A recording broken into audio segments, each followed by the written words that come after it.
Our story begins on a cold, rainy night in Rivertown. Autumn is well underway, leaving the streets damp and lit only by the faint glow of streetlights and the floating lanterns from the Rivertown Lantern Festival, a celebration where residents release lanterns into the sky to symbolize their wishes and hopes. However, for Greg Miller and Brooke Anderson, this event serves only as a melancholic backdrop, reminding them of unfulfilled dreams and expectations. Greg is a 32-year-old man, standing around 5'11" tall, with a sturdy build from regular visits to the gym, though he isn't overly muscular. He has short brown hair, brown eyes, and a perpetually tense expression, as if he's carrying the weight of his daily frustrations. He wears a dark wool coat over a button-down shirt and jeans, striking a balance between casual and formal. Even in a relaxed environment, Greg appears uncomfortable, like someone who never quite knows how to unwind. Brooke, on the other hand, is 29, shorter at about 5'5", with a slim frame and long limbs. Her wavy blonde hair is tied up in a messy bun, revealing sharp, intense blue eyes that conceal a mixture of weariness and determination. She wears a worn leather jacket over a black t-shirt and ripped jeans, exuding a casual and somewhat rebellious air, as if she's always ready to run from something or someone. The two go about their separate lives on that rainy night. Greg, tired of his routine as an accountant, decides to break the monotonous cycle of always heading straight home. Brooke, after closing her shift at the moonlit bar where she works as a bartender, goes for a solitary walk, seeking a moment of peace after dealing with customers all night. Both end up walking into the same cafe, Haven Coffee, a small, cozy spot with warm, amber lighting, dark wood furnishings, and exposed brick walls. The smell of fresh coffee mixes with the muted sound of rain tapping against the windows.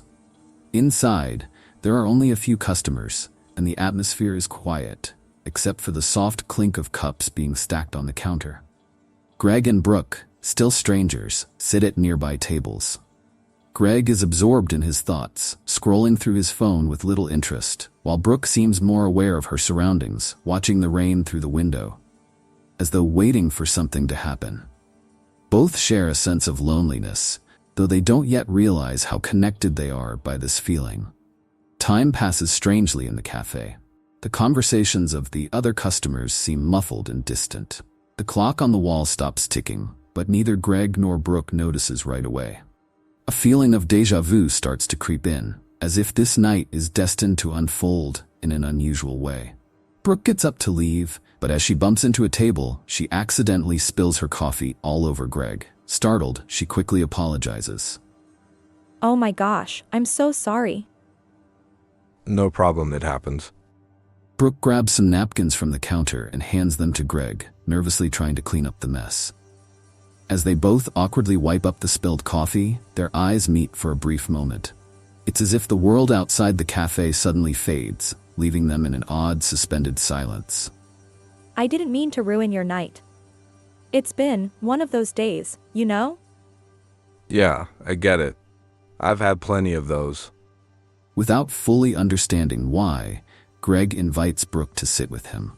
Normally, he wouldn't engage with a stranger like this, especially after an accident, but something compels him to break from his usual routine. Brooke hesitates but ultimately sits down.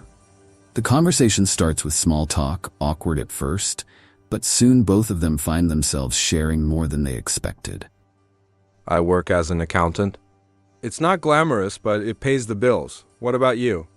I'm a bartender at Moonlit. It's fine, I guess. But it's not what I wanted to do. Just ended up there, you know? Yeah, I always thought I'd be doing something else too. Funny how life just happens.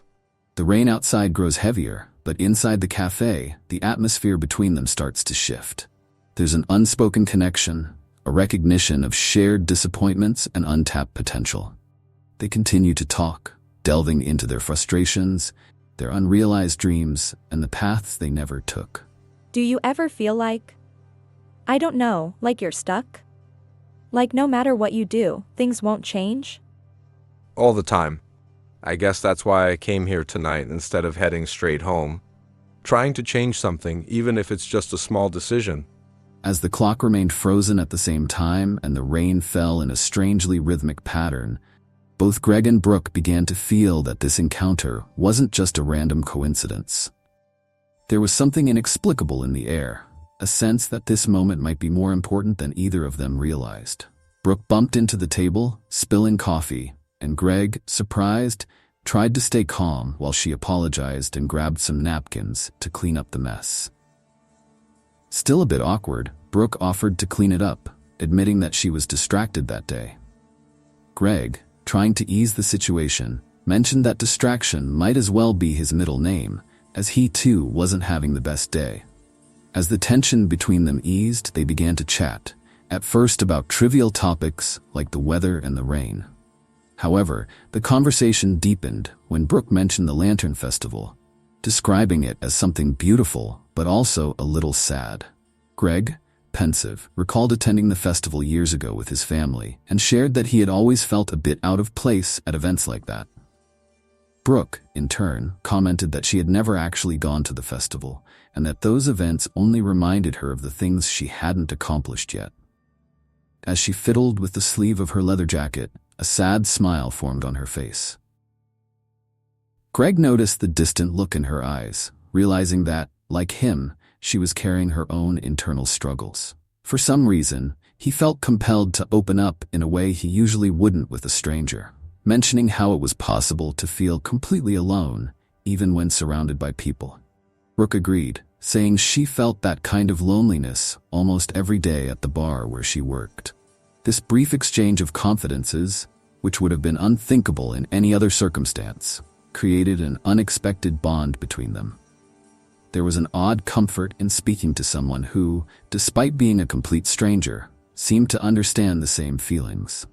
As their conversation continues, the lanterns from the festival, which usually float gently in the sky, appear strangely still, as if time itself is slowing down. From the corner of the cafe, a mysterious man with gray hair and a cold expression watches Greg and Brooke without them noticing. He doesn't interact. He just observes with a penetrating gaze, as if he knows more about what's happening than they do.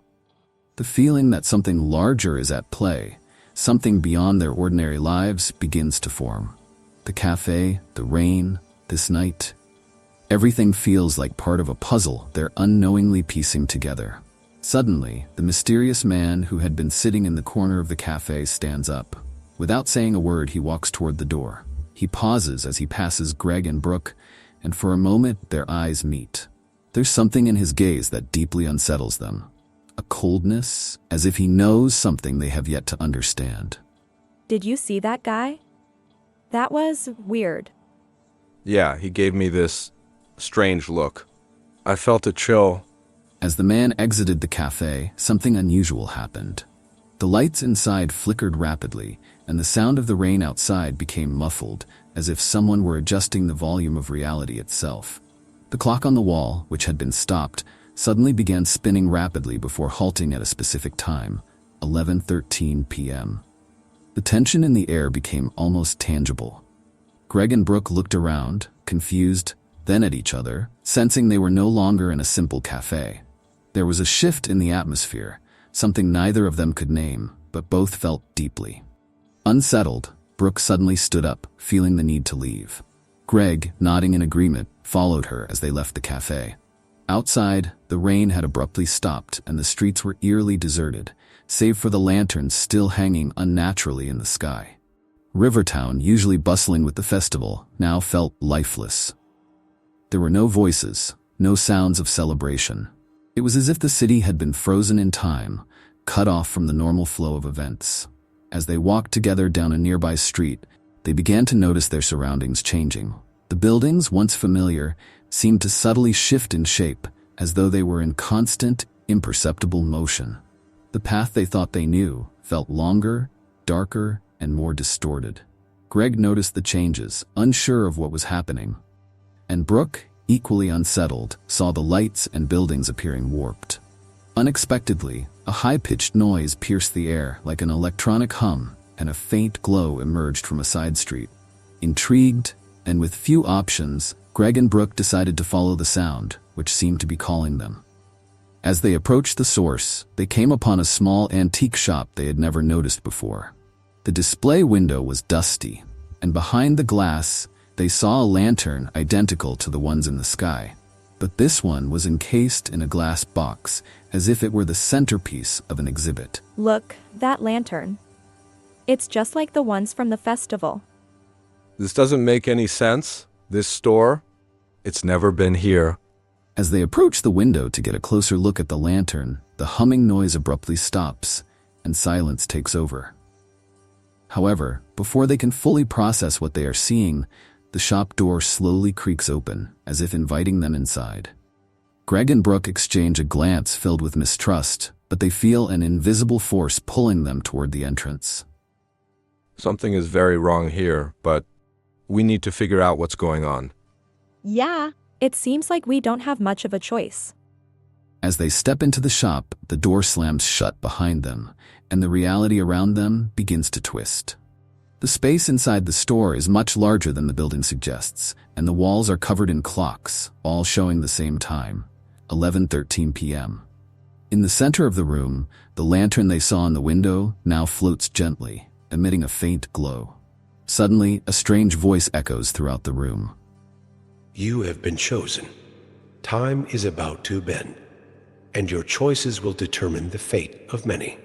Greg and Brooke glance around, frightened and confused.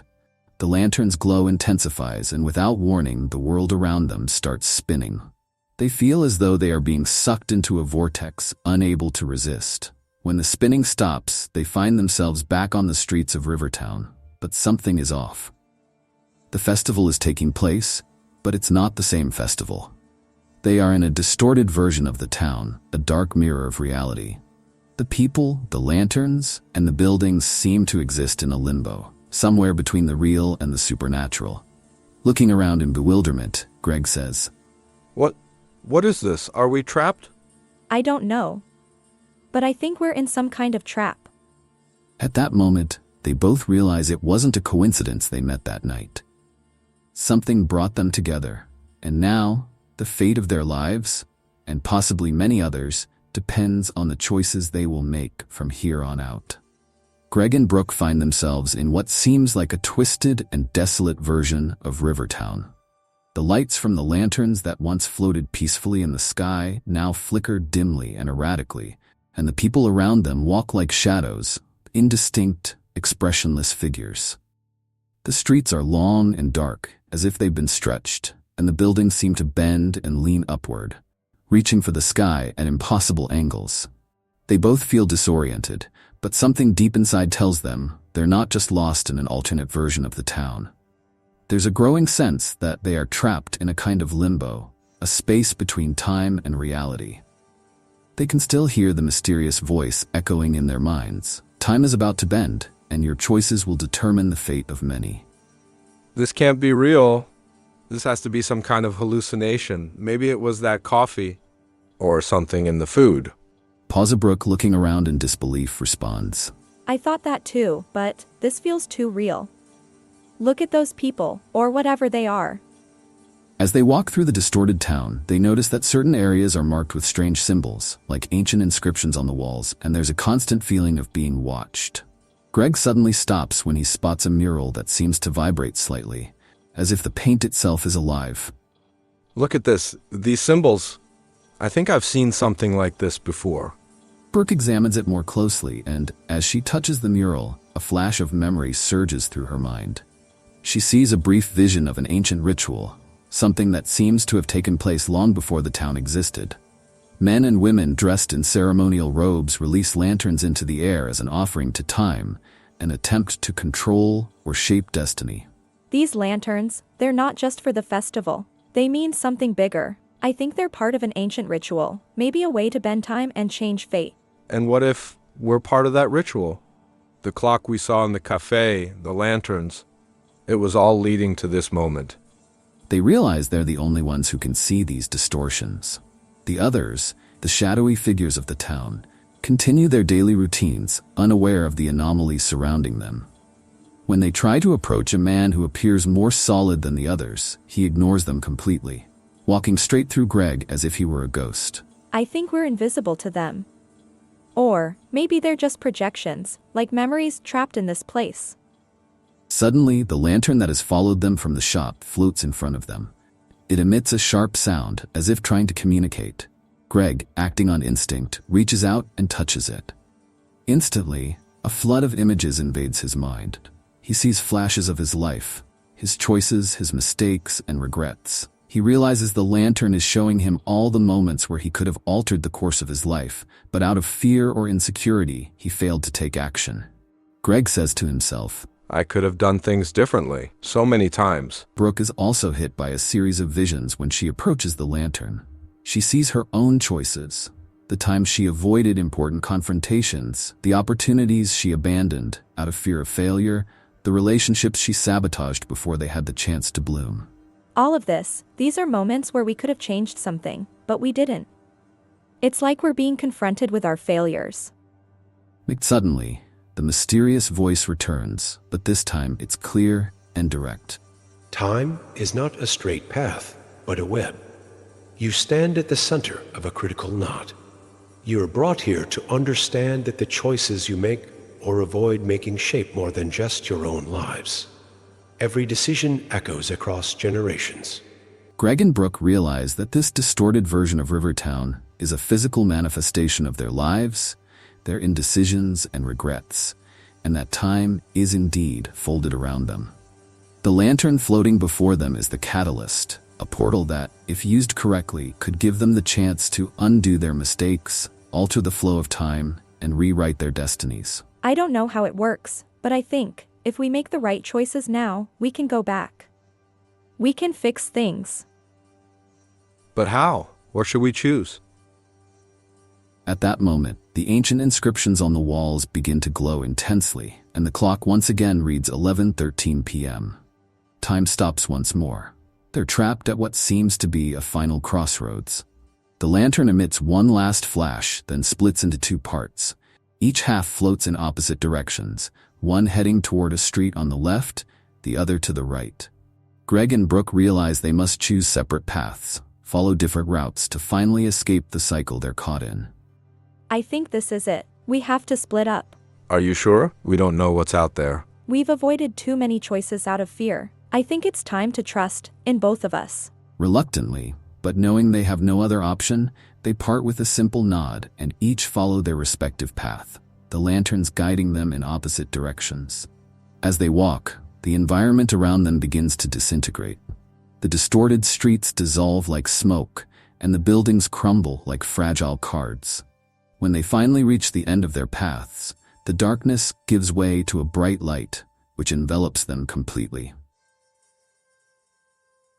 Greg suddenly wakes up, back in the same cafe, Haven Coffee, the untouched cup of coffee still in front of him.